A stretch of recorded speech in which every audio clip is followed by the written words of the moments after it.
Hi, I'm Dr. Keith Ryan, a chiropractor in Tulsa, Oklahoma. I wanted to talk to you about sports injury for high school, junior high, and even middle school type children.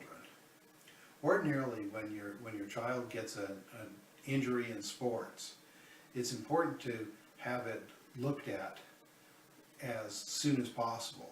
Ordinarily, if you can take care of the injury, it'll really make sure that it, or hopefully make sure that it doesn't turn into something big. Sometimes, if you wait too long, you turn a little thing into something that really turns into a big thing that really eliminates playtime.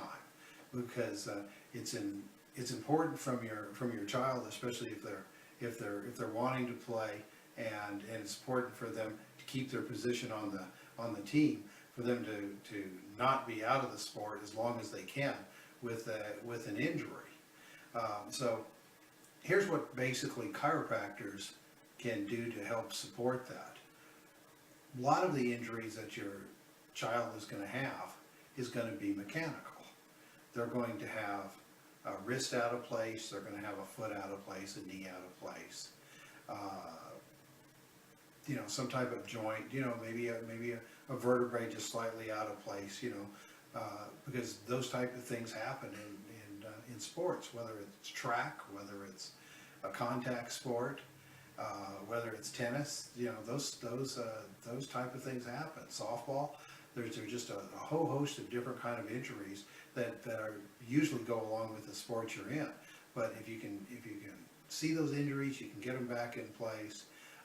You can provide the right type of support for that.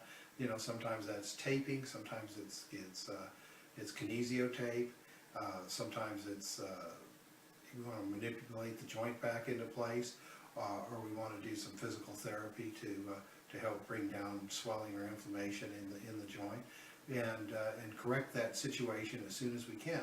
But if you take care of that, generally you can get your child back to their sport as quick as possible for what they have. I hope this provided you some information. It's been my experience with sports injuries, and some information on sports chiropractic. Thanks.